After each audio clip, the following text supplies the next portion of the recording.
Hello, everyone. I'd like to call this regular board meeting October 4th, 2016 to order. And I would like to ask Ellen Heller to lead us in the Pledge of Allegiance.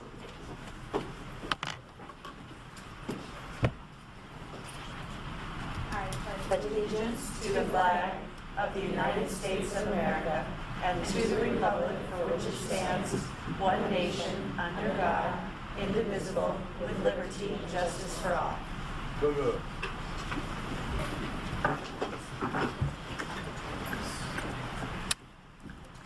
All right. Let the record show that all members of the governing board are here this evening, as is Dr. Lewis and members of cabinet. And that will take me to the welcome statements. I want to welcome everyone to tonight's meeting and remind the audience of the request to address board cards that must be completed and submitted to the board secretary if they wish to speak to an agenda item. Board policy provides for 2 cards, white cards to be submitted in order to speak to an agenda item, and blue cards to be submitted in order to speak during public comments. Policy also states that there is a 5-minute maximum time limit per speaker. Due to the open meeting law, board members are not allowed to address items that are not on the agenda. If you do not want to address the board but would like to give your comments in writing, you can do so on a goldenrod sheet and all members will receive a copy. And that takes us to item 2A, approval of agenda. Move the governing board approve the agenda as presented. Second. It's been moved and seconded. All those in favor? Aye. Okay, and that takes us to public comments, of which I have one. Will Dorothy Green please come to the lectern? Lectern, podium, speaker, whatever. Front center. Walk up here. That's good. So I just wanted to come again before the board and talk to you about the work that we've been doing for the bond. We were at the CSD candidate forum, the CEA PAC, as well as the Creighton kids were there together in unison. They shared some literature, they shared some space. They were able to present. I apologize I wasn't there. My son, who's a college soccer player, was in town playing Grand Canyon University, so I was watching him play soccer, which is going to do a great job. He's from University of Portland. But in the meantime, we have continued to meet with Yes. I'm sorry, I had it wrong. we have continued to meet with Yes for Creighton Kids, we've connected with them a couple of times now. And we've been sharing lit with them, making sure we're all getting out the same message. And they are working on putting up the street signs, I think, are going out this weekend. And we're going to be helping with that. We have 40, those of you who were here when we did the override, same type of situation. We're going to put them up in the same locations. And then we have also created bumper stickers. So I don't know if this is like court. Can I approach the bench? I'd like to give you guys a bumper sticker to stick on your car. You get one too. These are to support. Thank you. So we're just trying to get the word out as many different ways as we can. So, any questions? Do you have them? And things are going really well.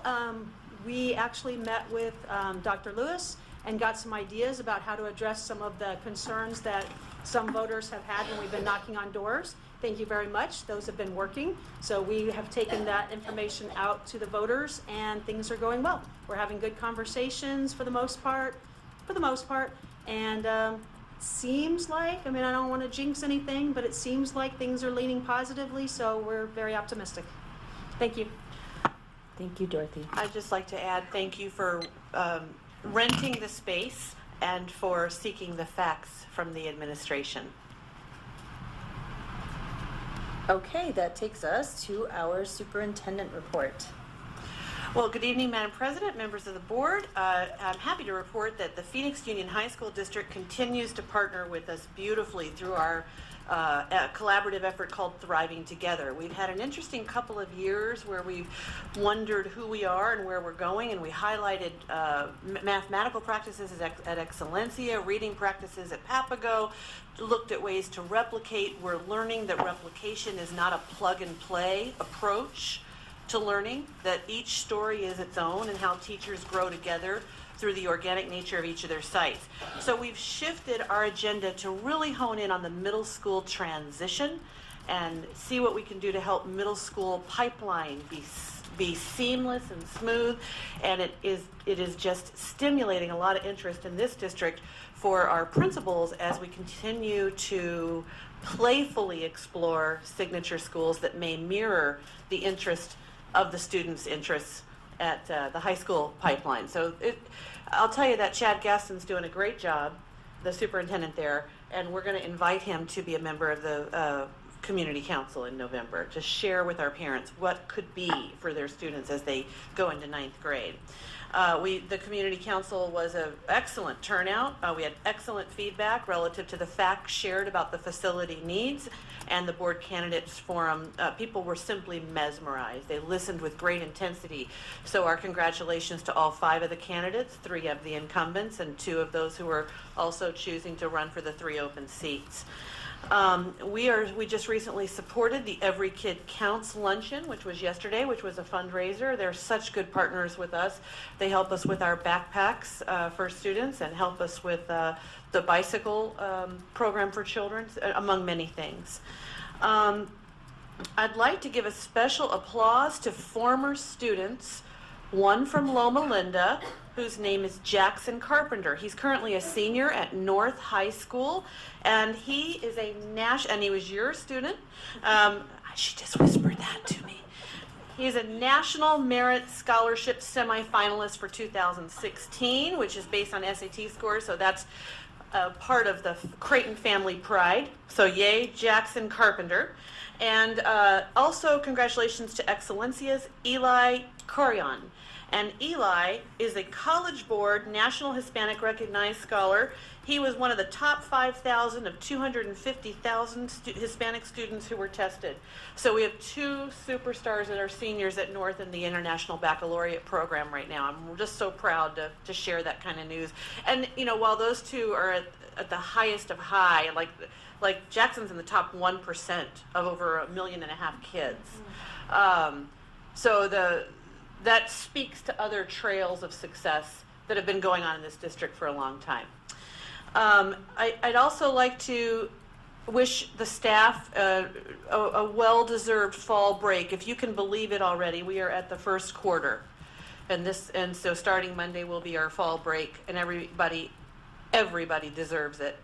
I want to comment that at our 40th day, which was yesterday, and typically 40th days are important benchmarks for us in school districts. 3 years ago, we were down 138 students. 2 years ago, we were down 75 students. And a year ago, we were down 29 students. So that trajectory of decline is reducing, and we want to keep that effort up in every way we can. Thank you.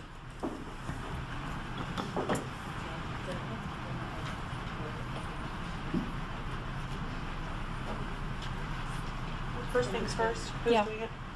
You ready? Okay. Dr. yes. Lewis, Okay, I'm ready. that That's takes okay. us to the next agenda item. Go We're ahead, looking at Dr. a piece of Peterson. paper. Thank you. Thank you. Madam President, board members, Dr. Lewis, it is my pleasure to have Marisol Schweitzer come forward. We have a very special recognition that one of our staff members received through First Things First, and I'll ask Marisol, she'll please come forward. Good evening, Governing Board President and Governing Board members. I'm Patrick. How are you? I would like to introduce Ms. Janine Basher from Phoenix South Region. She's the director, and Rachel Geboro. Close. She's the community outreach coordinator from First Thing First. And they are here to present an award to our staff. One of the members in our staff from Community Ed, Donna Spivey, for her great job increasing the kinder readiness opportunities and services for kids 0 to 5 with First Thing First. So.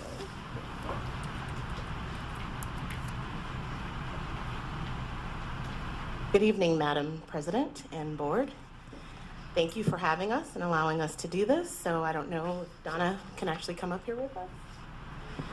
So, my name is Janine Bashir. I am the Regional Director for First Things First, Phoenix South Council, and it's my pleasure to be here with you tonight. Tonight, we are pleased to announce today the 2616 First Things First Champion for Young Children Award for the Phoenix South region. The annual award recognizes a champion in our region who exemplifies true dedication to Arizona's youngest children by helping others in our community better understand the critical importance of early years. Our honoree this year has shown great dedication to building public awareness about the importance of early childhood issues. These are just a few examples of what she has done over the past year. Attended FTF Basic Early Childhood Everyday Training, invited FTF to participate in the regular parenting classes and present during kindergarten readiness events, incorporated FTF messaging into her presentations and classes. We would now like to invite Donna Spivey to come up and receive this token of our appreciation on behalf of the Phoenix South Board.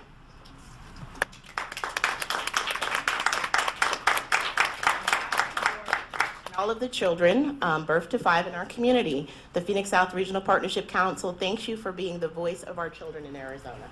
Yes. And we'd like to do a photo with the board, so we'll come down. Yeah, board members?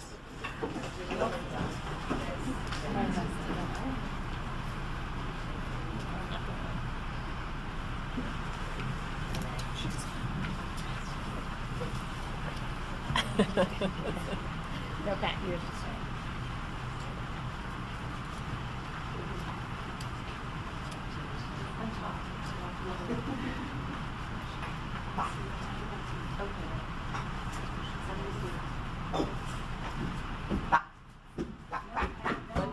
Smile at me.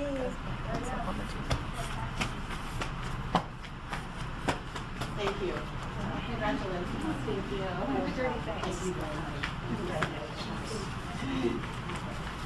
Congratulations, Donna. It's very exciting right now as we continue to build our partnerships with First Things First organization, because they are becoming an important role in our community at preschool as well.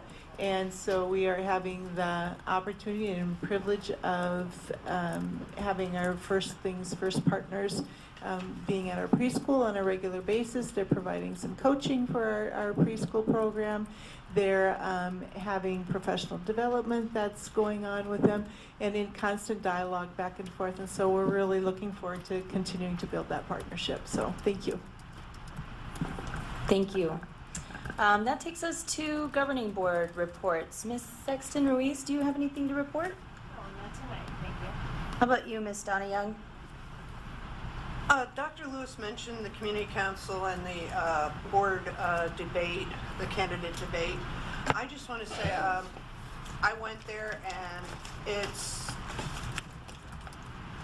the board keeps on talking about outreach to community and getting the community involved.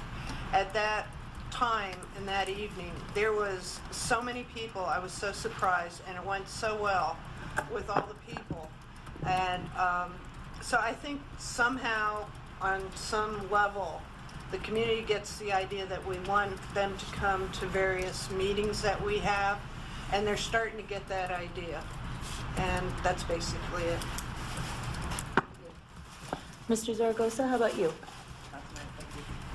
Ms. McSheffrey? I just want to, I can't take any credit for him, but Jackson Carpenter is my nephew.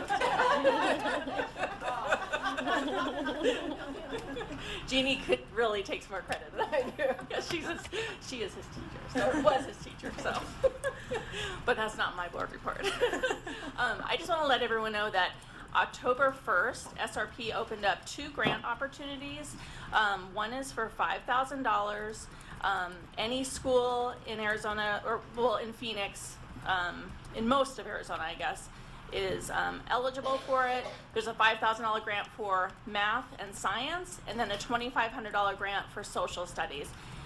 We won this grant, the Biltmore Prep PTO, for our first LEGO League after school program. It's a pretty easy grant, and I sent Hilda the information, so if anyone's interested, that is available, and I think the deadline is March or something, so there's some time, but it's a really easy one, and SRP will help answer any questions people have. So it's a great opportunity. Thank you. Yeah, Jackson Carpenter was my student, his freshman year at North, as was Ellie Carrion. He was also my student at North, so Wait, I'm, Ellie, not Eli. yeah. It's Oh, Ellie. my apologies. Yeah, it's okay. He corrected me many times throughout the school year as well. So yeah, they're both my students. On Saturday this week, right, last week, I was able to go to Loma Linda School and go to they had a kind of like an open house playtime that they partnered with Playworks, and the city of Phoenix was there. I got an updated thing for my recycling because I've been doing it all wrong, so that was good. But it was a great turnout. The parking lot was full, and there were lots of kids and families there, and it was just a great opportunity to kind of reach out and see the Loma Linda folks, and man, the people who work at Loma Linda work really hard to put that together, so I appreciate all the work that the Loma Linda staff did to put that together. I also just found out right before my board meeting that I will have an op-ed published in the Arizona Republic, and part of it, well, it's about poverty and education, but specifically about our recent win to be able to provide dinners to Creighton families, and I even gave kind of a quick shout out to our pre-K program too, so hopefully it'll bring a little bit of publicity to Creighton District, and that's all I have. Okay, that brings us to consent agenda items. Move the governing board approve consent agenda items A through J in accordance with policy BED-B-R. A second? Been moved and seconded. All those in favor? Aye. Okay. That will take us to item 6A, the update on tiered behavior supports, and that would be Dr. Peterson again. Oh, and Dr. Amy Burgess and Olena LeBron. Yes, thank you. Olena, did I say your name right? I did, right? Olena? I wasn't paying attention. Okay. I'm sure it was close enough where I'm going to answer you.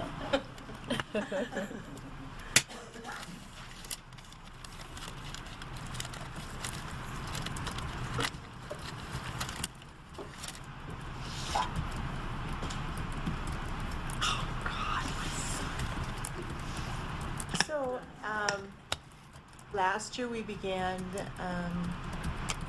some important conversations throughout the year in regarding taking a look at our discipline policies, looking at exploring some options in regards to positive components and to include with that.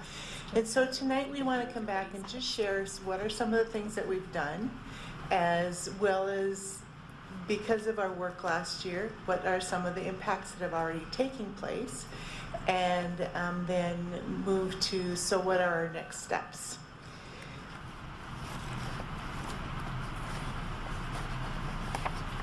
So we began last year really analyzing our data. So we were looking at our discipline data. We looked at it from across the district. We looked at it from the school sites.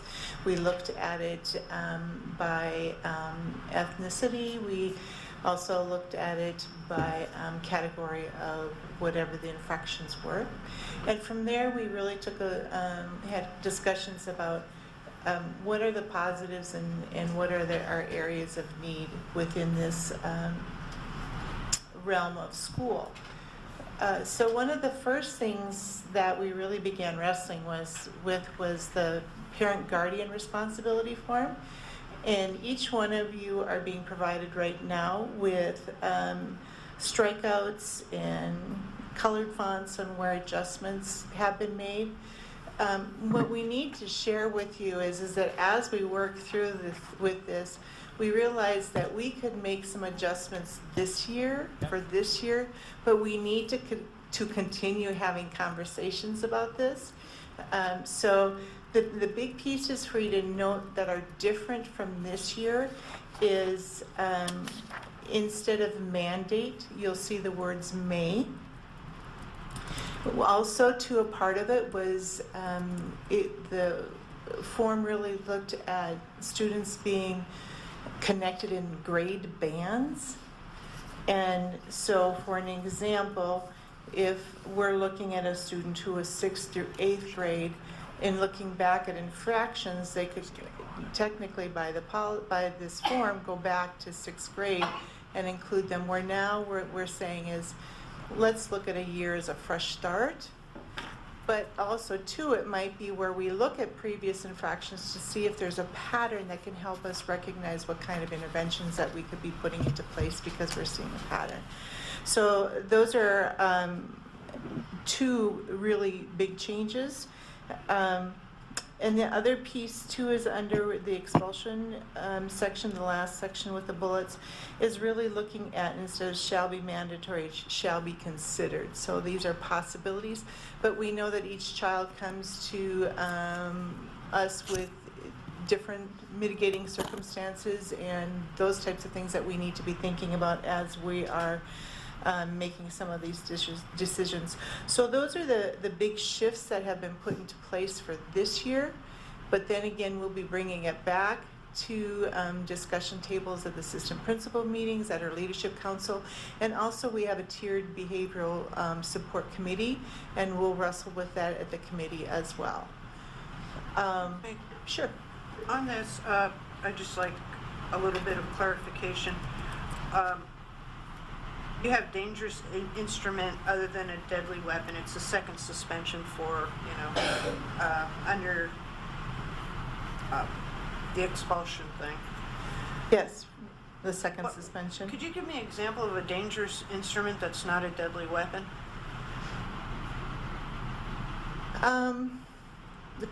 Probably kind of connect together, but I would think that it would be looking at specifically from having a large knife to a scissor, or that type of thing. So where we have a clear definition of what weapons are. So it would be looking at your guns. It would be looking at a knife or something like that. Versus, anyone anything? So we're just wrestling with the idea. It's like anything that can be used to cause harm to someone else. So it may not be the intent to commit, a crime such as with a gun, but I can use a baseball bat and use that. So now that becomes a dangerous instrument because I'm not using it for what it's intended for. I'm using it to cause harm to someone else.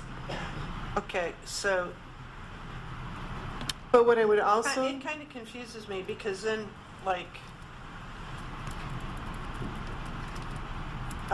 for years I took self-defense in karate, and so my foot could be a dangerous instrument if I kick someone in the kneecap.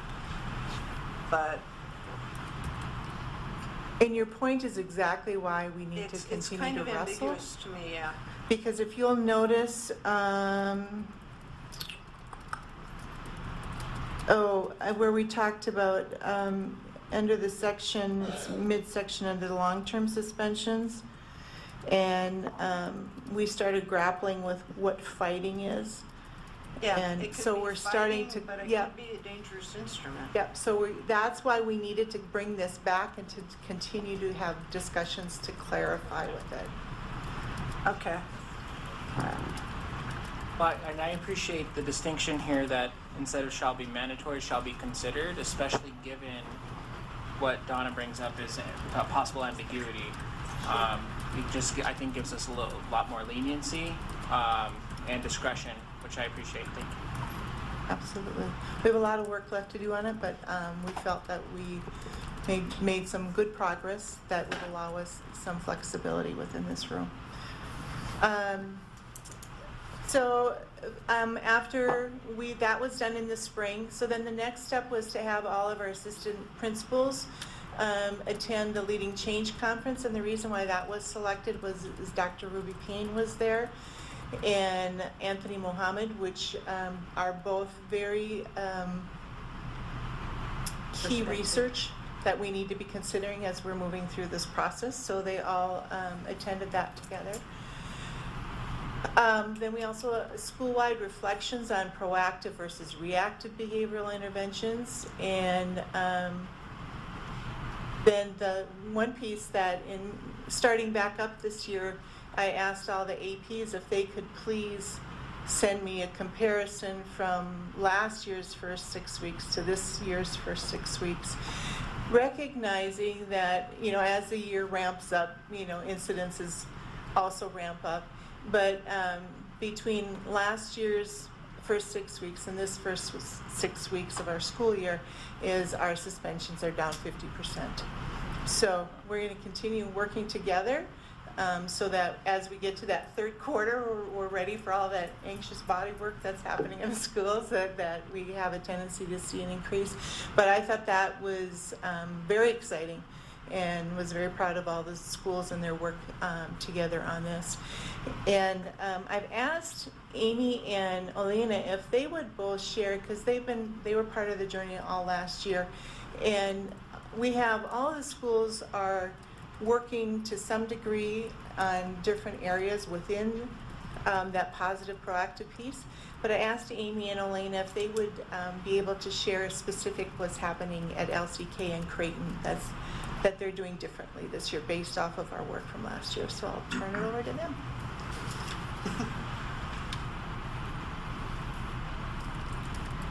Good evening, Madam President, members of the board, and cabinet.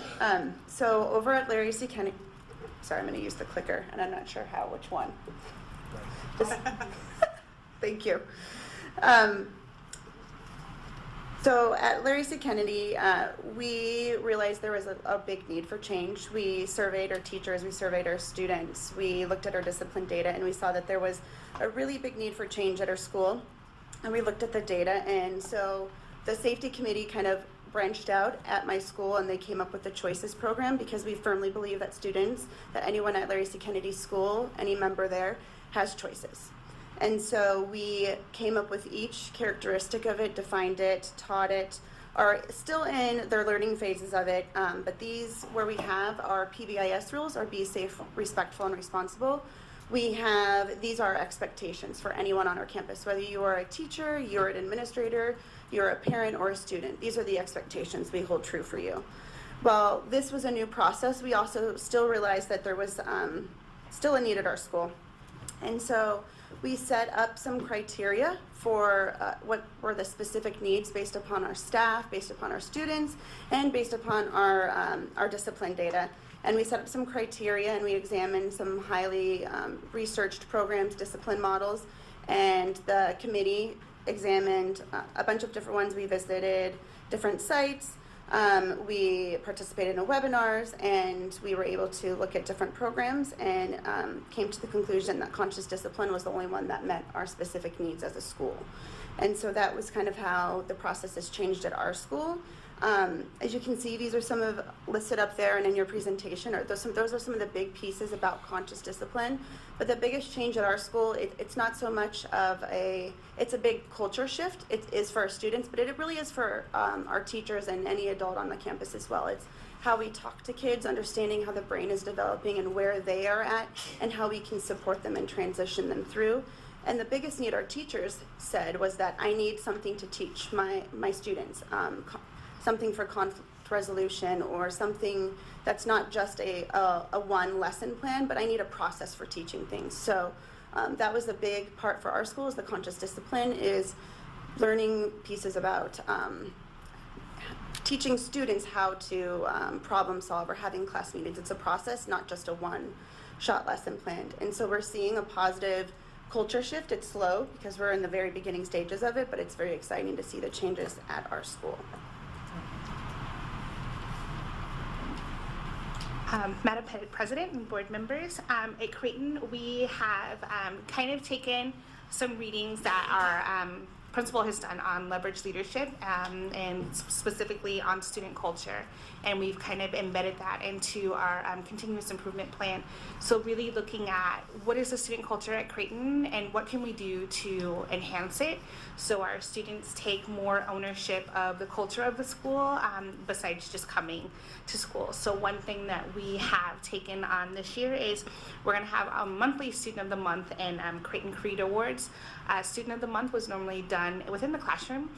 The teacher gave the award, and then the Creighton Creed was given out at the end of the quarter with our big award ceremony. And we thought that these are opportunities to highlight more students on a more frequent basis if we came together quickly. We are strengthening our College Bound initiative this year. Last year we took a group of 8th graders down to U of A to tour the campus, and this year we're expanding that to our 7th graders and our 6th graders, so that way they are able to get to each local university and get that great experience. We're implementing Creed Cash, which will be an incentive program for our students. So anytime kiddos are making great choices, anybody on campus can give them Creed Cash, and they can turn that in for various prizes and rewards. We've also started doing weekly character education lessons for our students. So all of our announcements are done via technology now. We have a teacher that led that, so their teachers are sent a link, and that's where how the announcements are done. They're projected in the classroom, so students are involved in the announcements. And so there's a character education slide. Each month it's a new skill, and each week there is a goal for that skill. So this week, for example, is responsibility, and the task for the students is part of being responsible is completing your assignments. And we are enhancing our monthly RTA meetings.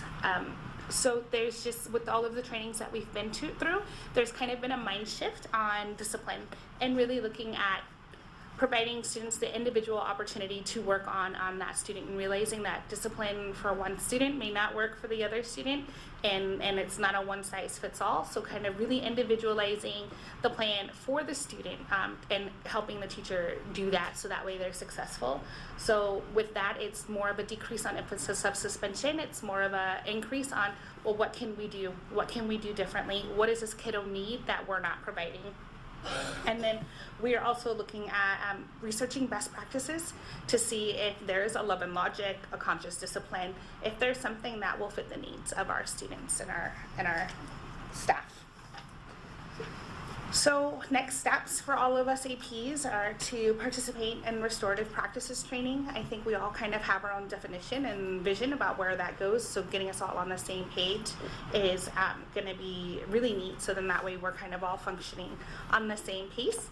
So there are 5 very extensive trainings where we are going to learn a ton and hopefully balance out our knowledge and our definition of what things look like, and then how we implement those things on our campus to help our students be successful.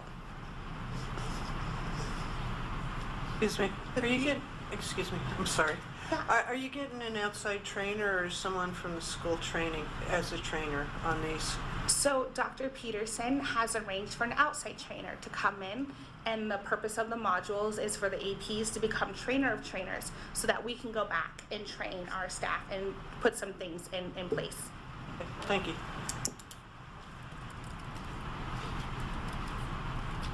So just to continue with next steps, we will also be participating in the PBIS training provided by Mr. Alan Hirsch. We, both of us are actually both a part of the committee as well for the Tiered Behavioral Support Committee, and looking at where we are at as a district and where we're moving forward.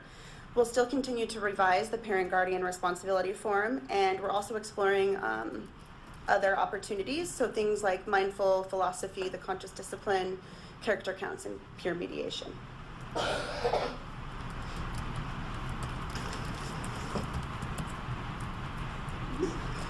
So you can see that we've come a ways. We've got a year pretty well planned as far as trainings that will help provide us our guidance as we move forward. And our plan will be throughout the year coming back to the governing board and sharing small vignettes as to what the steps have been and the progress that's being made. And so at this point, I just would like to say, do you have any questions or feedback for us?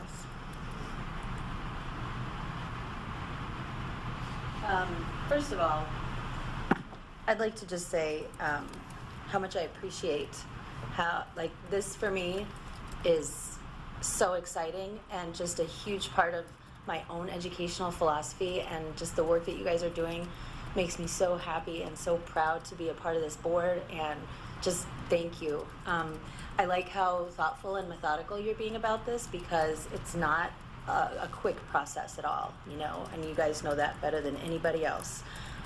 So I appreciate the fact that you're really thinking about every single step, because and it kind of brings me to the next thing is teacher buy-in, because, you know, I'm seeing other districts that are doing this, and there is a sense of urgency, and it is something that's really important, and nobody wants to be part of the school to prison pipeline, but we have to go slow with this process so that we don't you know, cause anybody on staff, teachers, whoever, to think of this as just another thing we have to do. And so I appreciate how you're really approaching this and trying to get that buy-in from the staff and the teachers. I love the fact that you brought up brain development. And again, I just can't thank you enough. And just as a little side note, I have a PowerPoint that I should share with you, and I will. But then there's also a really great app. I saw mindfulness on there. And we're gonna, at my school, we're going to be rolling out iPads here in a minute after our fall break, and there's an app called Stop, Breathe, Think. Stop, Breathe, Think. And I asked them to load it into all of the kids' iPads, but it's basically a meditation kind of, and it's great because it's so kid-friendly. It has all these little emoticons on there and asks kids, like, how do you feel today? And it's very specific, the different feelings, and then guides them in like a meditation, and schools are starting to use it like in their in-school suspension rooms or as a way to kind of help redirect kids. So I wanted to share that with you too, but thank you so much. Anybody else? Yeah, I had a couple comments. On the parent guardian responsibility form, I may have missed this in the beginning. So where does this stand right now? As far as when would it be? Obviously, parents have already signed it for 2016, 2017. Is this in for the next year? So our goal will be, the revisions that are on the sheet that you have are in the forms for this year.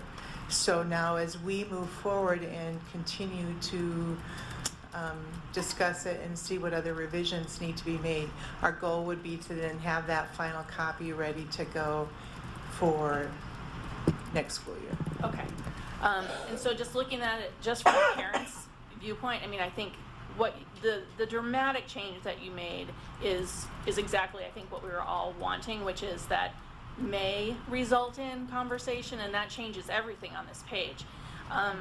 So I think there's, again, just from a parent standpoint, you guys are parents too, this is tiny, tiny, and there's all of this thing about fourth suspension, third suspension, fourth suspension.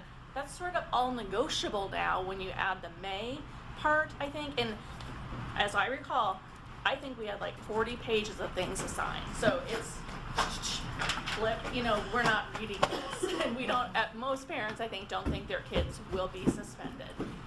So it might be something that if you really want parents to read it, just really simplify it. And obviously, each school may have guidelines of how many suspensions they will put up with before they want to consider expulsion, so that might be a different thing. So again, just my 2 cents on that. Thank you, we appreciate the feedback. Is there a student responsibility that students have to sign at an age-appropriate time, like middle school?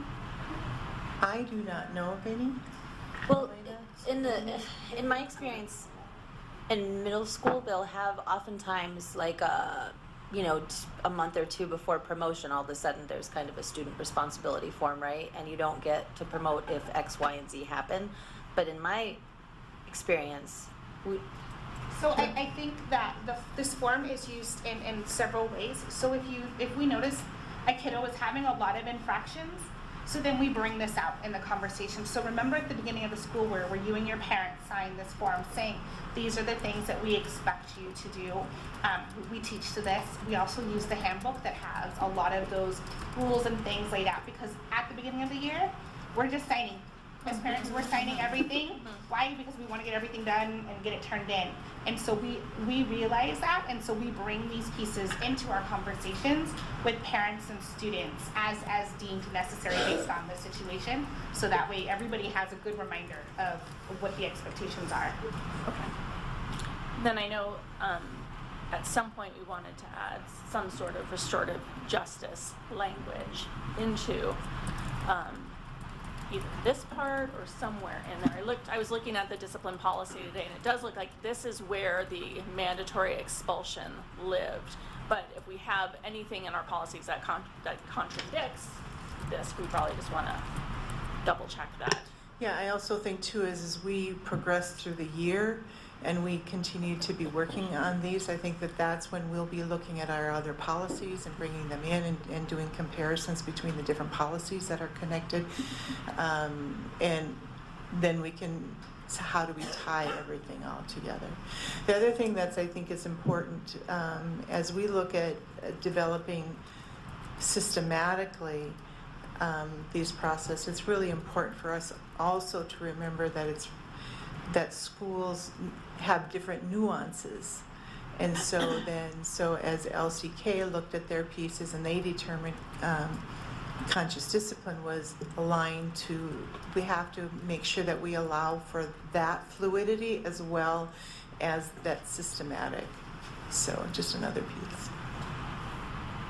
I'd like to add, it's not something that you didn't already hear from my colleagues, but this is a topic that our board has been actively discussing for 21 or 22 months. It came up in one of our very first board meetings, and I appreciate seeing the action, seeing some results already, and look forward to pushing and supporting and helping it move even more forward. Thank you. You're welcome.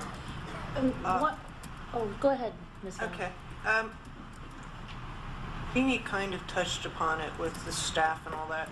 I'm going to go the other way. Your long-term staff, how accepting are they changing in attitudes? Are you seeing it? Are they accepting? They think it's good, bad, indifferent? So I think, come up a little closer. So I think in any situation when you try and bring in something new, you're going to have those early adopters who are like, let's go. And we have that subcommittee of the people who are ready to go full force, full in. Right. And we have ongoing training throughout the entire year, so it's not just like this one shot in the beginning of the year and we never revisit it. It's throughout the entire year. We also have some teachers that are like slowly treading and then some that are hesitant, but what made it so powerful specifically at my school is that it was not me coming and saying like, this is what we're going to do. It was their peers, and it was based upon like, we put up chart paper around in our multi-purpose room going from one piece to another about like, these are our needs, this is what we want, this is the support we need, and we basically condensed all of that information and bring it back. So it wasn't our needs, it was theirs, and we took their words, and we were fortunate enough to have a very consistent staff this year. So it's the same people that said like, I need this. So for the most part, we're there's always a little bit of hesitancy, but most people are on board with it. Same in Creighton. So at Creighton, I think ours is because we didn't adopt a program. It's just really conversations. What supports do you need? What supports does this kiddo need?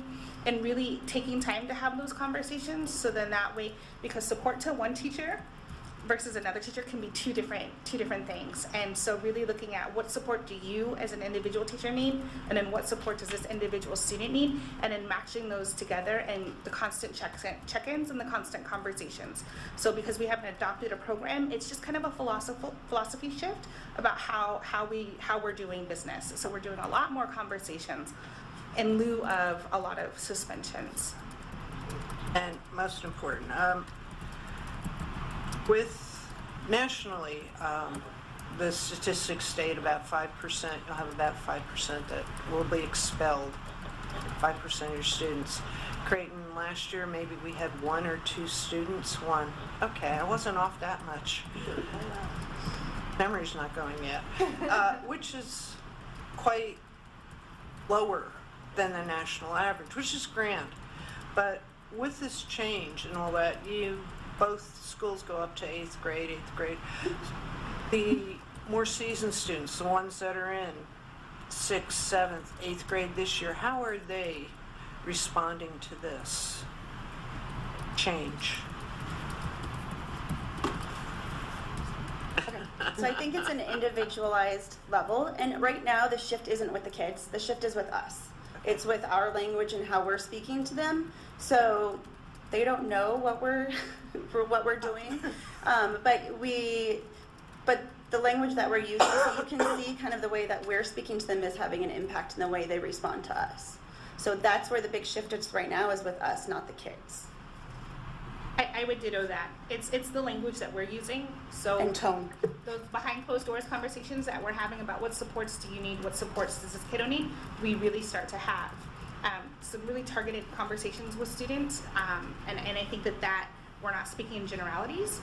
We can speak to that student specifically about specifically what they're doing, and that makes a difference. Plus, with our character education slide and goals, we're able to bring those into the conversation. So, are you being responsible? Are you being respectful? Last month was respect. So we were being able to tie those skills into the conversations that we're having, and a lot of that is happening at tier 1. So there's not a lot of tier 2 and tier 3 behaviors that are getting to the office because those conversations are happening in the classroom. I'll stop grilling you now, and I want to say thank you. It sounds great. One more quick question to kind of go along with what Ms. McSheffrey was saying. It was a while back, shortly after probably the NSBA conference, but you brought back the behavior like matrix or whatever, that handout that they had.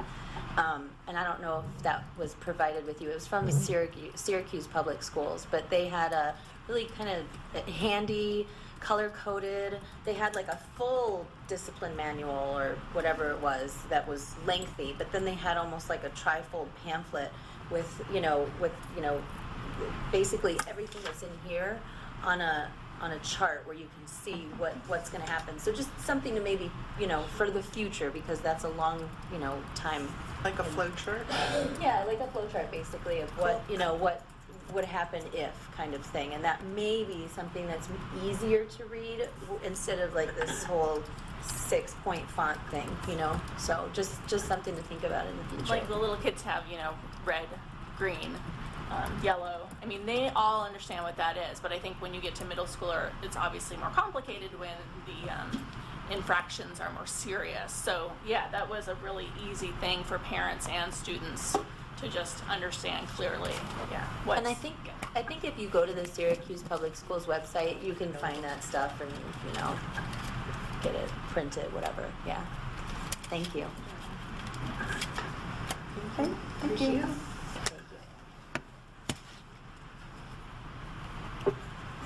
Okay, that takes us to item 6B, which is Governing Board ASBA Policy Advisories, number 549.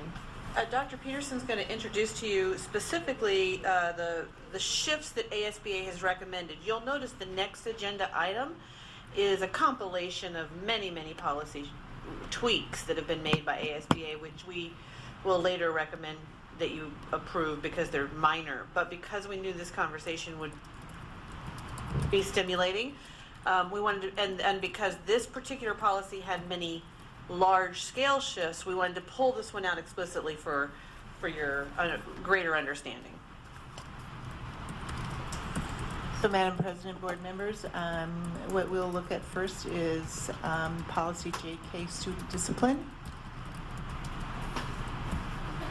And if you'll recall, last spring, I think it was, we came for a first read with the discipline policy.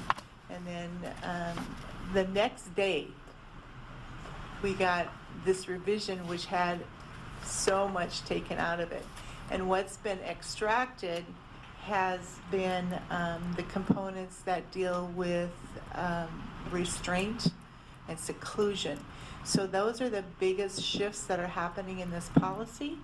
It is, if we want to, all of the crossed out sections are connected to restraint and seclusion.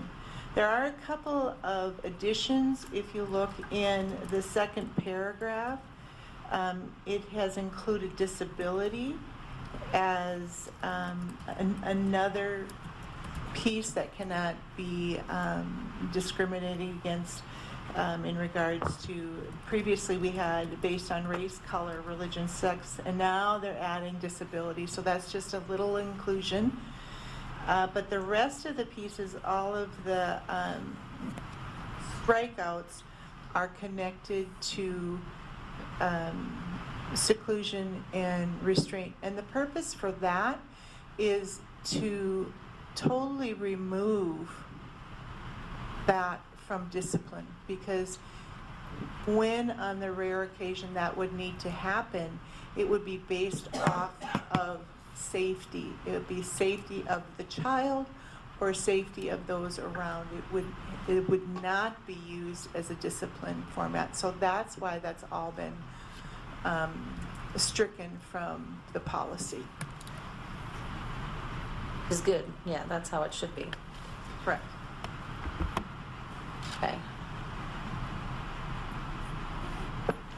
I have a question. It says that the principal of each school shall ensure, and I know we talked about the principal of each school in the previous presentation too. Are we saying that everything could be a little different at each school, or are we saying that it's going to be all the same district-wide policies on discipline and? Well, if we're looking at policy applies to all 9 schools. Okay. So for when going back to our presentation, we've got some mitigating circumstances with the children that each of the school are working on. So there will be some variances due to working with a child's individual needs for what they're working with, but the actual policy will be applied by all 9 schools. Well, in light of our discussion just prior, then the presentation just prior to this, when I met with Dr. Lewis, she and I talked about adding, on policy JK, student discipline, the Creighton Governing Board, and something to this effect. Creighton Governing Board believes in safe schools where the learning environment is protected. When students are in violation of the code of conduct or school rules, it is expected that a restorative approach be utilized to assist the child in their social and emotional development. So maybe adding that as a second paragraph to the policy. If that's something that you can give to me, we can bring that back in the second read. Yeah. Any thoughts about that? Sounds I agree. aligned with what we want. Okay. And any other further discussion on these 2 policy? I want to just make a comment that when we personalize a policy, the way this particular administrative direction might be going, as it seems to be going, it no longer gets the trademark of Arizona School Board Associations, which is fine. We just need to, we will resubmit it with ASBA so they know that that's what we've done with this policy. But all other aspects are absolutely aligned with ARS statute. So it would not be compromising statute or state rule. Also, to piggyback on what you're saying, if there is an incident and a parent wishes to sue the school, ASBA would not represent us. If we left this policy alone as it stands, ASBA would represent us. Good point. Yeah, which is historically what we've done is take our revisions or alternate language to our legal counsel. So if it stands that legal scrutiny, then we would. Perfect. All right, so Dr. Peterson will work with our attorneys just to ensure the scrutiny of the language recommended is copacetic and can withstand, the if-then test And then we'd bring that back at second read then? for second read and approval if with that language in it. Yeah. And you can have a third read if you want. I mean, you don't have to do it in 2. Yeah, but yeah, let it go to legal before it comes back. I think. Okay. Right. If we could, I don't know, if there's some way we could put what Jeannie said and not have it part of the policy, either. The other place that could live is under regulation, which is under the administrator's purview. And then you keep the protection of the Right. ASBA coverage. So it can go either way. I'm not opposed to it being Creighton personalized, but the safety of protection might be worth a What pause. she says works for me. If we put it in there and then the board makes their statement on it, but we're following this policy and we have all the safeguards in there, Dr. Peterson, perhaps we could also ask the attorney if it lives in regulation instead of policy, do we have to have the same scrutiny relative to ASBA's protection? It shouldn't be an issue, but because regulation should be different than policy. And it's much easier to change if there's a new board Right. or a new superintendent. Yeah. So that's just also something for us to think. I think, given what I've seen of a new board coming in, we would be on the same page, right? But so I think that's when we would have those conversations. Do we want to enshrine it in policy, or let it live in Regulation. Yeah. It's the same policy number, and then it has a -R after it. Yeah. And then that's when we write more procedural, operational language. Okay. Okay? All right. All right, we'll bring it back to you. We'll keep you posted on what we learn. Great. And that will take us to item 6C, more policy advisories. So JKRB is looking at removing this entire policy because, again, it goes back to including restraints and conclusion with discipline, and so they've taken that totally out. So that one's completely struck through all the way through. Which then leads us to JLDB, which is the recommendation in regards to policy for restraint and seclusions. And this would be considered a new policy. This completely, as I've said before, removes both the restraint and seclusion from any connection with discipline. It is purely looked as a safety measure, and to make sure that within the safety measures we have people who will be appropriately trained, designated at the sites, and that there's some clear procedures and paperwork and forms that need to be signed. Included within this is also multiple forms that would also, if this policy was approved, that these forms would then go alongside it for the schools to be using.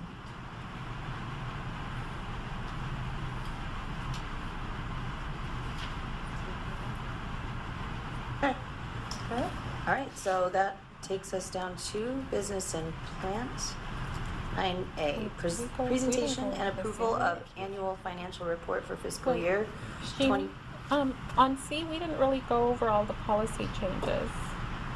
See. On C, Oh, right, there's right. two first I readings. skipped, I'm sorry, yep. Governing Board, ASBA Policy Advisories, number 552, 556, my bad. I apologize. My understanding is these are small changes, very Small small changes. changes, Very small legal language and things like that. Hilda, are you recommending deeper clarification on the changes, or are you good with what is proposed? Whatever they want. Okay. We just couldn't not Yeah. talk about it, Yes, because then yes. it wouldn't be first read. I'm good. I'm good. As well. No more discussion. All right, good. Have all my stickies, we can talk if you want to.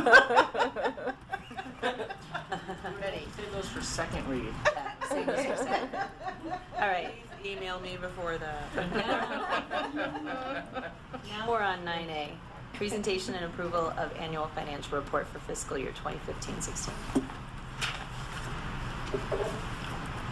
Demand. Madam President, members of the board, members of the executive team, it's my pleasure to introduce Sharon Grassi, our Director of Finance, who will be reviewing with us the annual financial report. The timing of this report coming to the board is based on the standing October 15th deadline for submission of this report.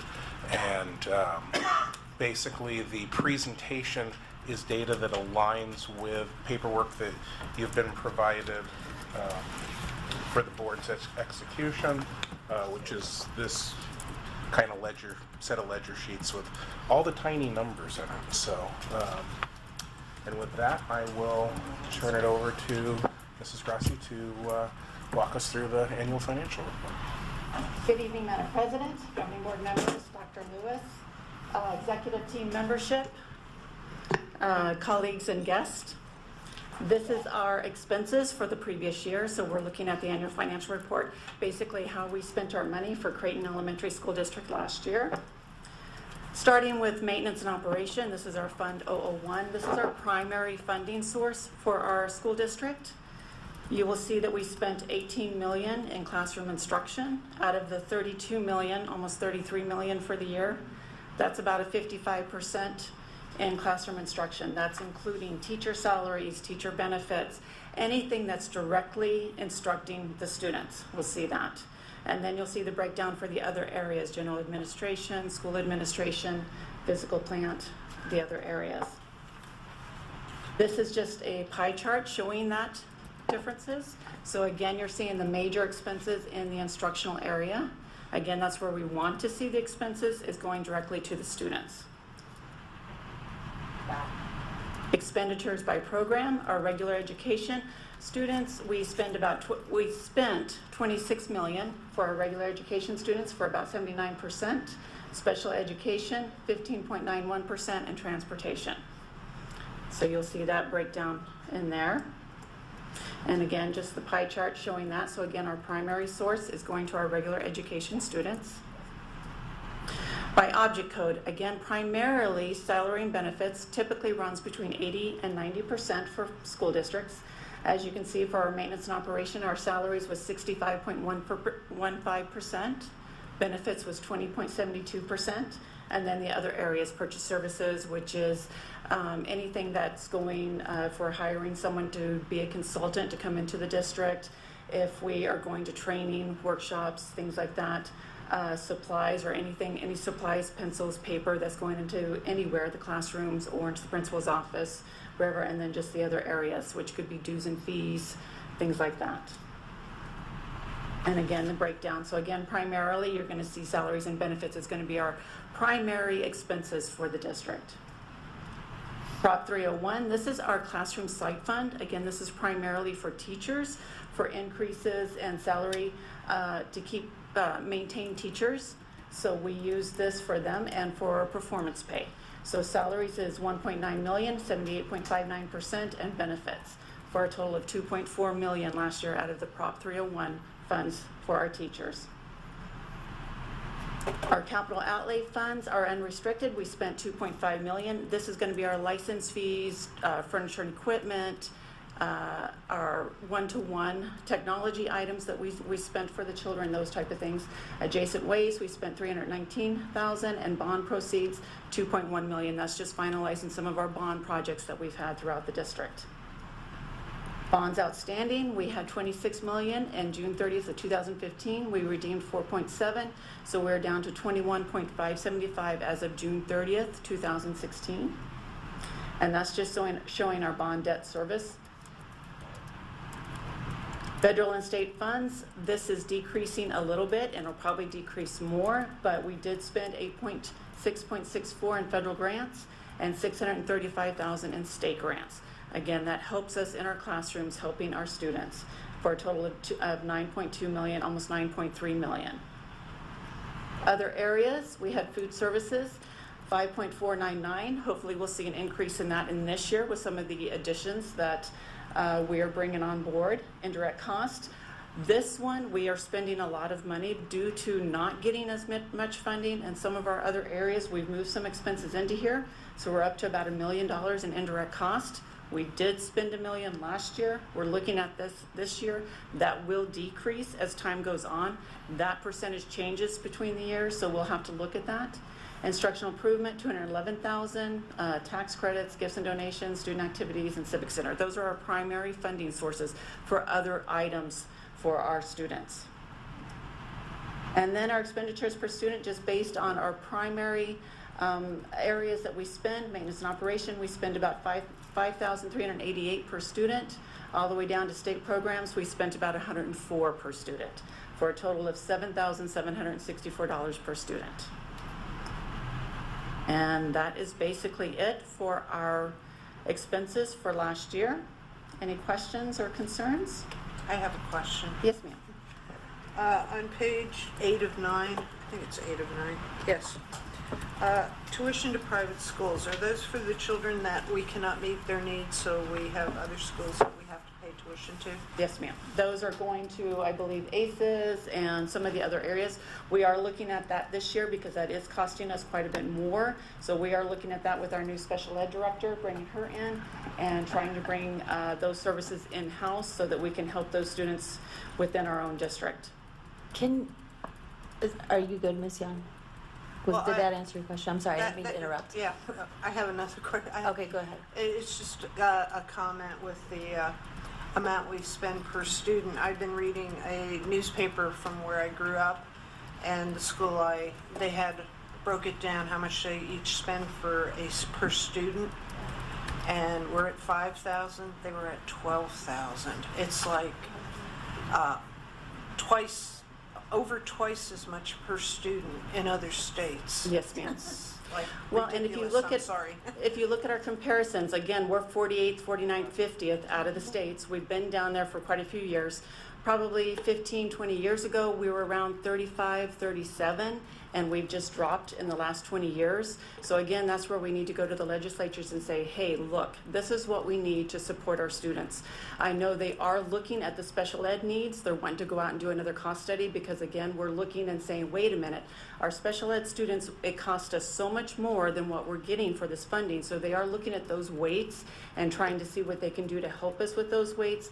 But we're not there yet. They're looking at it. But yeah, that's one of the concerns with our legislatures is just trying to explain to them that we are not getting the funding that some of the other states are, and we can't quite do the same services that some of the other states are doing. Get it.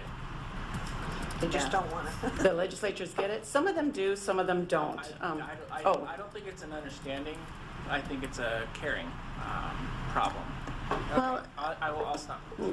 I think there's some. I mean, Kate Brophy McGee, I mean, I think she's one that is caring. I think she gets it, but she's having to deal with other issues and the political aspects and things like that. So, I mean, I think there are some that get it and there's some that don't, but it's a challenge.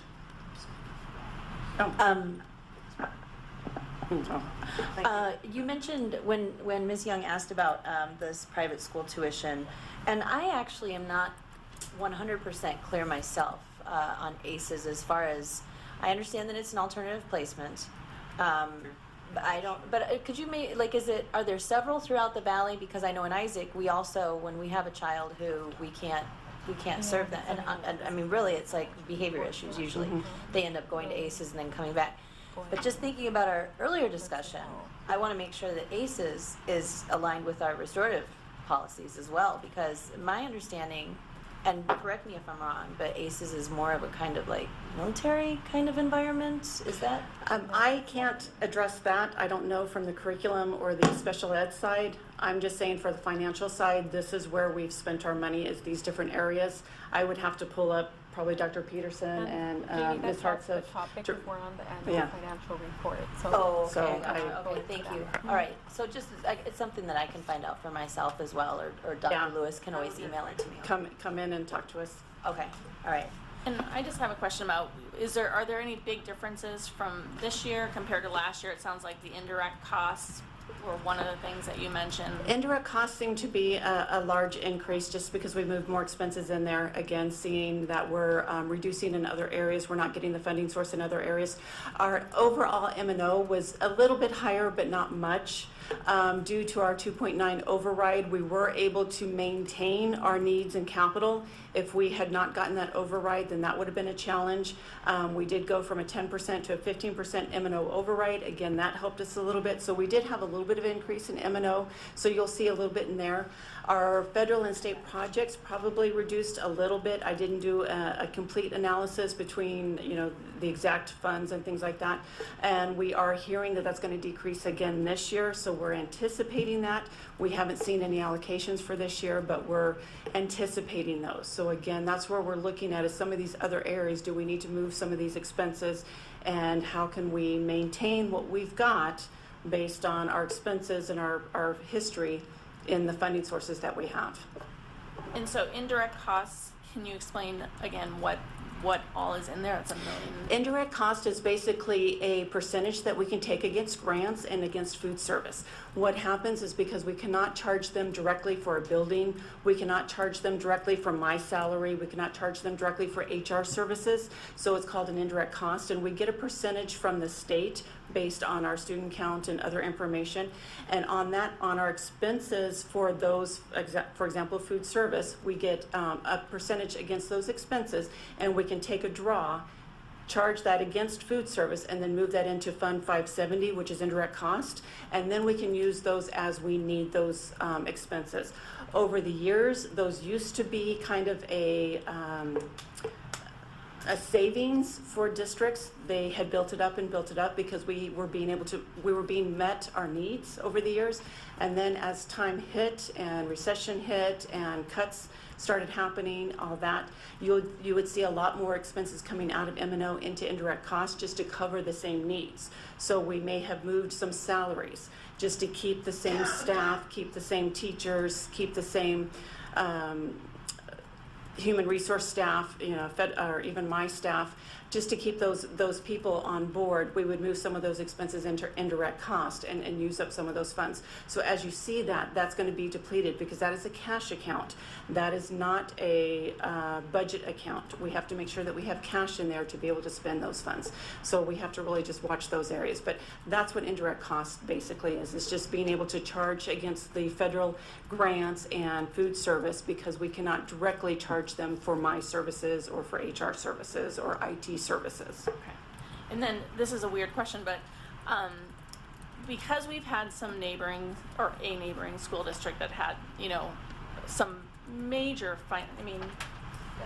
financial issues, what, as a lay person, what red flags should we be looking for when we're looking at this kind of budgetary stuff? And that might be a Mr. question. Mann? Yes. Yeah, I think primarily what you're looking for is where the expenditures are way out of whack with what the budgeted dollar amounts are. At this point, as we're looking at the AFR, it's forensic. We're kind of looking at a year in arrears. So, as Mrs. Grossi explained, this is last year's budget. So at this point, we're really kind of looking at last year.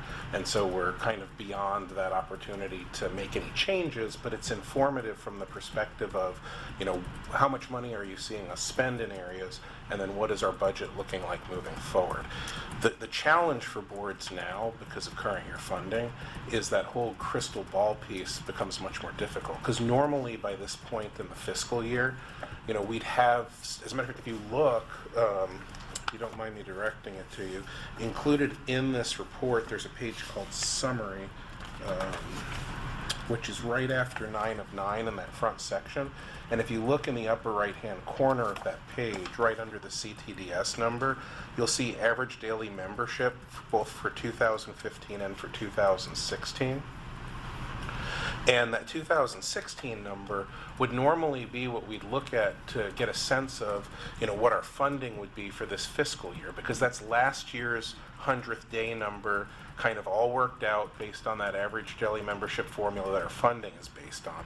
So we have, different funding sources. A lot of it's based off what they call the base. So you could multiply that ADM number times the base and figure out what our base funding is.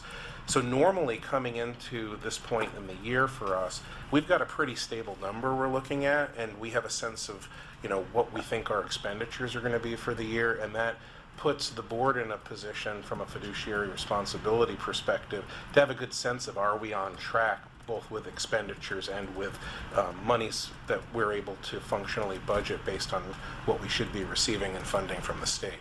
The problem for this year is, because now we're into current year funding, the number is the mystery number of whatever this year's 100th day ends up looking like. And our initial funding for the year is based off that number we're looking at here, but it can change. Now, of course, for this year, we're held harmless, which means that we'll receive will be made whole for that funding that we would have received based on the number we're looking at here. But as we move forward to the subsequent year where we're no longer held harmless, we're going to have kind of a double cliff, because we're going to have whatever this decrease amount we're looking at will be in effect already, and we'll be affected by any decrease that would occur for this year. So if our student enrollment for 100th day this year is reduced, and then the mystery of next year's 100th day enrollment. So I don't know if that helped, Yeah. gave a sense, but I apologize for making it a little more confusing, but what makes it more confusing is that shift to current day funding, or current year funding rather, because it means that we don't have hard numbers that we're working with as we enter the year. Right. Thank you. Okay, this one has an action attached to it. I move the governing board approve the Thank you, annual Mrs. Grassi. financial report Thank for you. fiscal year 2015-16. Second. It's been moved and seconded. All those in favor? Aye. Thank you so much. All right, item 9B, the presentation of the district safety plan. And that's Mr. Mann.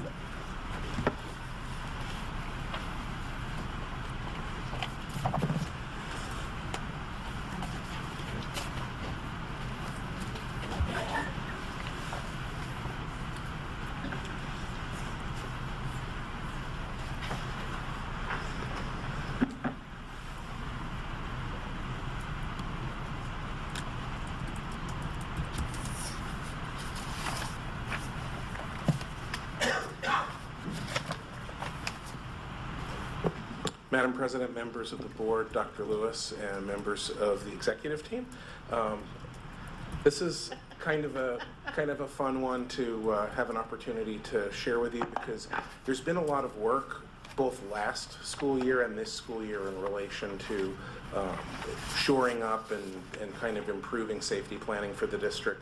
And we've also had the opportunity to be the beneficiaries of a grant that I'll talk about in a moment. We've leveraged that opportunity in order to be able to move faster and do more than we would have had the opportunity to do. So, and then I am going to call a special guest out of the audience to share a little bit with you as well. So,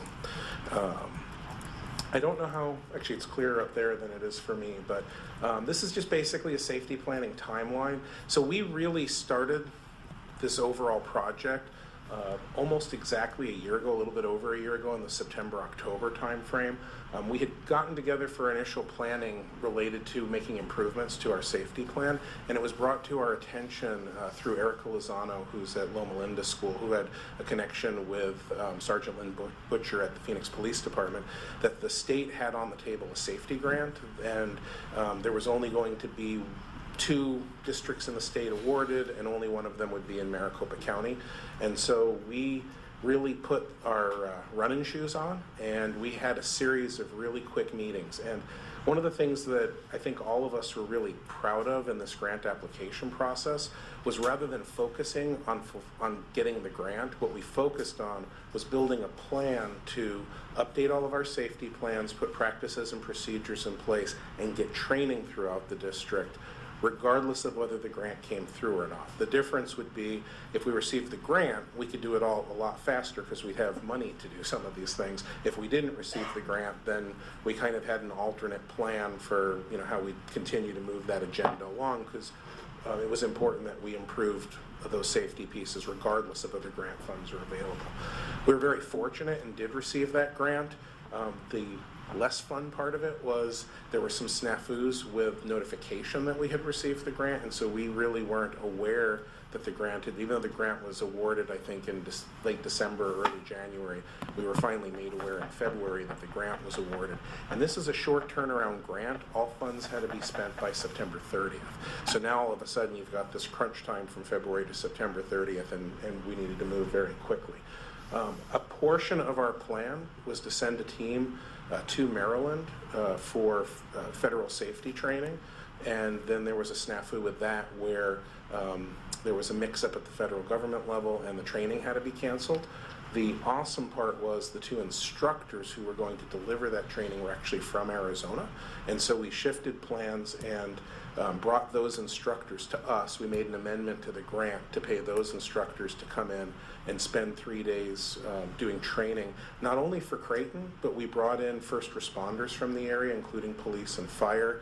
We brought in some folks from neighboring districts so that way they would have an opportunity to take advantage of the training as well. And we had a pretty large group that went through that intensive training. And really what that intensive training was meant to do was prepare us to update safety plans for the district and understand latest best practices and what that planning should look like. So rather than having that just be a training, we've tried to build everything that, every time we've had a training, we've tried to build it so we ended up with a work product as well. So the work product from that training was a new template that each of the school sites could use to build their individual site safety plan, and that was what was produced out of that meeting. The follow-up to that meeting was in June, and in late June, we had representation from all of the school site safety teams come together with the folks from the district level safety team that had received the previous training. And they were put through an accelerated training process, and then the work product from that was an updated safety plan for each of the school sites. And so in addition to the time at that training, there was also hours that were allocated should people want to continue their work outside of that training period. There were funds within the grant for them to continue afterwards. And we had some folks coming and visiting us over the summer at the district office and kind of hanging out and getting those safety plans put together. So as we started rolling towards September, we knew that we were pushing up against our deadline. And really one of the truly important pieces for us was to get this down to the classroom teacher level. With the funds that were available in the grant, we really didn't have funding to be able to do an individual school training at every single school or rent a huge hall and bring every teacher into one place.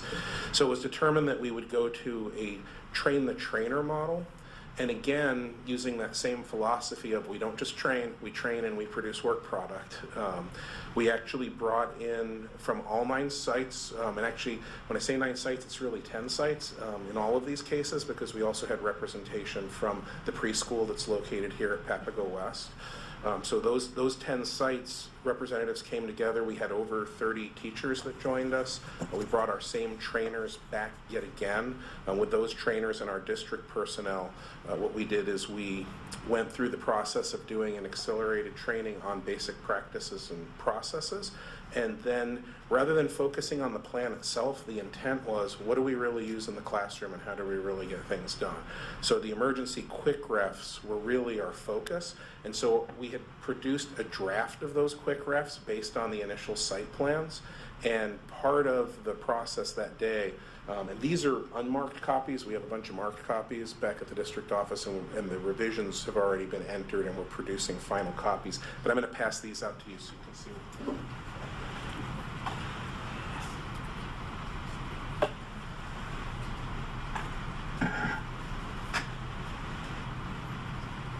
Prototype, yeah. These are just prototype. The final ones will be a little heavier weight, and they will also have a coil binding across the top. But basically what the intention was to have kind of an easy, quick reference, and this has the basic procedures in it. Now, I will tell you, don't memorize these because some of these have changed. Already. Because what's cool is we had the actual teachers with us, and they said, well, this doesn't make sense to me, or shouldn't we be doing it this way, or when I have students out on the field I have to, and so that was part of those deep discussions. And so we have a modified version of this that we hurried up and before September 30th got all our printing done so the grant would pay for the printing. One of the pieces we didn't have was the ability to do the binding. We were originally going to outsource it and then discovered that it was cheaper for us to buy a new binding unit and bind them ourselves than to pay to have them bound. So that new binding unit's on its way. Once we get the remainder of these bound, then we'll be able to get them out to the sites, and we'll be able to leverage our trainers that we've trained to then work in staff meetings. And it doesn't all have to be at once. It can be kind of doled out over time to have some opportunities to work with people in relation to that safety plan. So, and I'd like to take a minute because the conversations were awesome and our participants were amazing. I was so proud of the teachers who joined us that Saturday.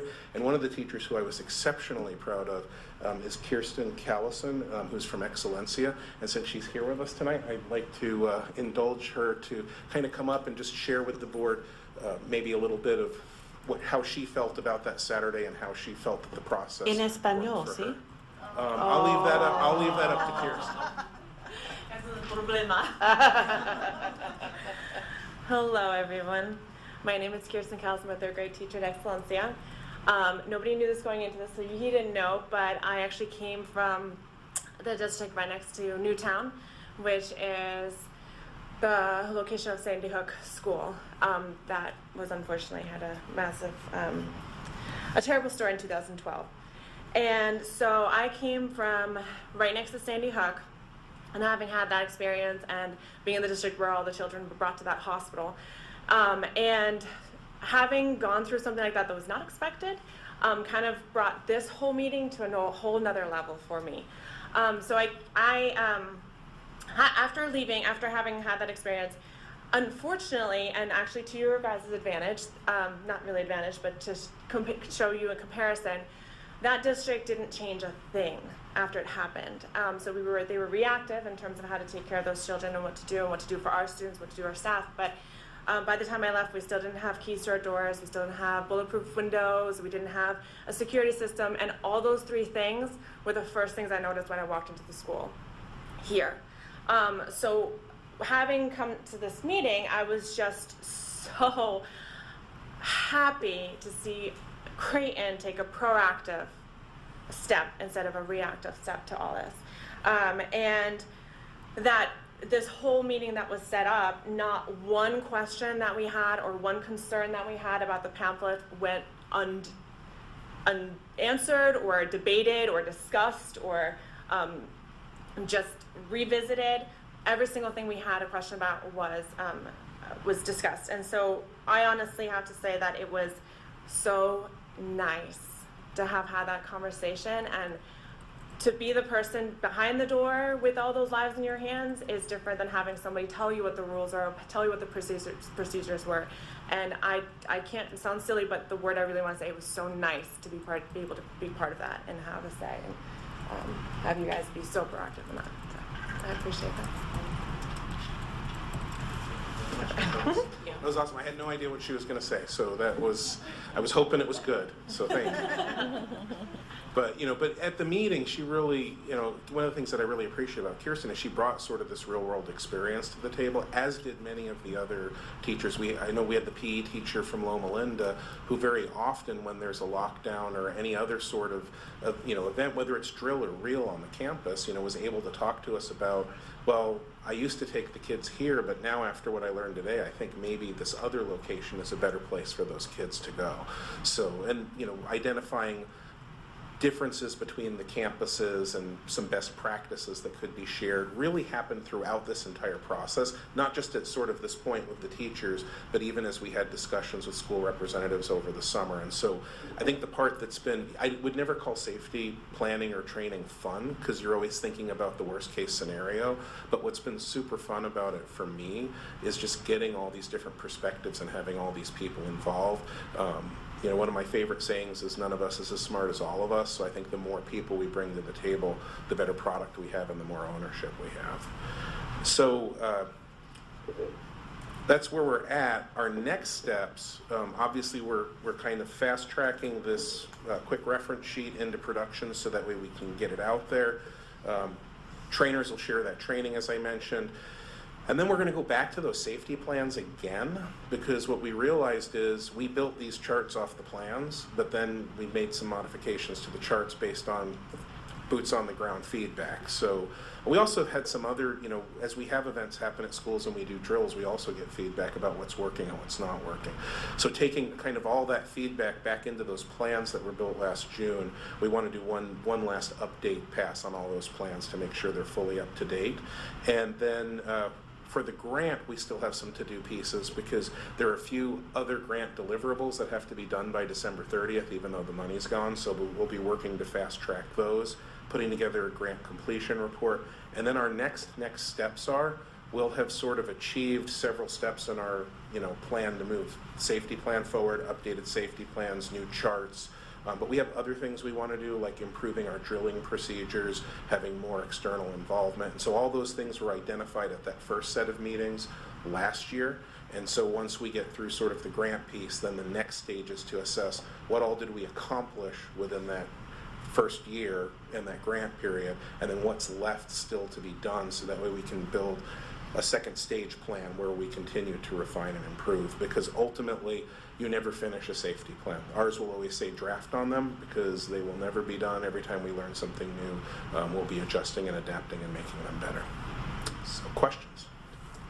I want to comment on a conversation we had today. Mr. Mann and I met with the police communication leads based on an incident I shared with you regarding a shooting near Gateway School, on compliments to the administration in its total teaming and in its efforts to communicate and work and make sure the students were safe. Ms. Heller, that's at you, hats off to you, as well as Mr. Mann. I know Emily was there as well, helping with parent communication because we had a parent meeting that very day. The awkwardness of that particular situation is one you can't put in a flip chart. And, you know, so many of the situations that occur don't fit in a box, and you can't think of all of them. So the common sense that comes into play and judgment that comes into play, and whether we're in total communication with the police as partners comes into play. And that was the beauty of today's meeting, is that we just tightened up a little bit with our partners in the police department. We have such excellent SROs helping, guiding us, and helping get the communication. So there's just so many things to consider. The most awkward part for us in this particular case, and I had it as a high school principal as well, is when things happen before school, right as kids are arriving, and when things happen right as kids are dismissing. And you have this funny sense of protection that you want to keep them in. And then you kind of get the clear all of, well, this at this point can't be substantiated. You know, you don't, so you have to release kids. So there's always the awkward if-thens, but I want to congratulate the whole team on how it approached, and I want to thank the police department. Beat 72 was who we worked with. They're south of Thomas. That's who we worked with. They call themselves the Beat. So it was good partnering. Excuse me for interrupting, but I wanted to. That's going on. I was pretty present. No, and that's excellent, because obviously there's more that goes on just besides building a plan, putting it on the shelf, having the flip charts hang on the wall, doing the drills. You know, we always wanted, one of the things we learned in the training, and so this is perfect, and I appreciate you bringing it up, is the debrief after. And so this wasn't our first debrief after. You know, we've had conversations both at the school site and at the district level. What did we learn? And so we can continue to improve our practice. And ironically, the events that Dr. Lewis just described happened on the Wednesday and Friday prior to the Saturday of this training. So we were struggling that Saturday for real world examples to use. Not anymore. No, but in reality, we had a strong contingent that came from Gateway who had just recently had this experience. And so probably about 30 minutes of our time was focusing in on, here's something that just recently happened at one of our schools. Let's look at, you know, sort of the sequence of events. And that was really visceral and powerful. Hopefully it was helpful to the Gateway team as, you know, they're processing and trying to deal with what they had been through that week. But it was also beneficial to all of the other teams because, you know, they got to hear teachers who had just experienced one of those "this is not a drill" moments. And one of the conversations that came up today is we always talk about anybody can put a school into a lockdown. You know, we'd rather accidentally go into lockdown and then not go into lockdown when we need to. And what I always tell people is, and we chalk that up to a drill.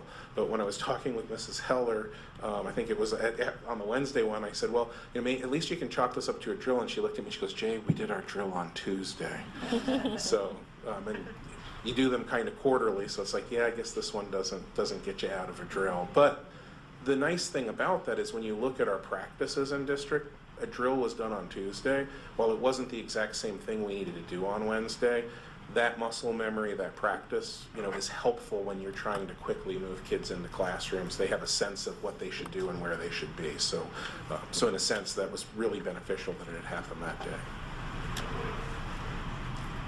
I'd like to really congratulate you on getting the grant as a grant writer. You know, that's really a great accomplishment on getting that grant to be the only district in all of Maricopa County, like you said.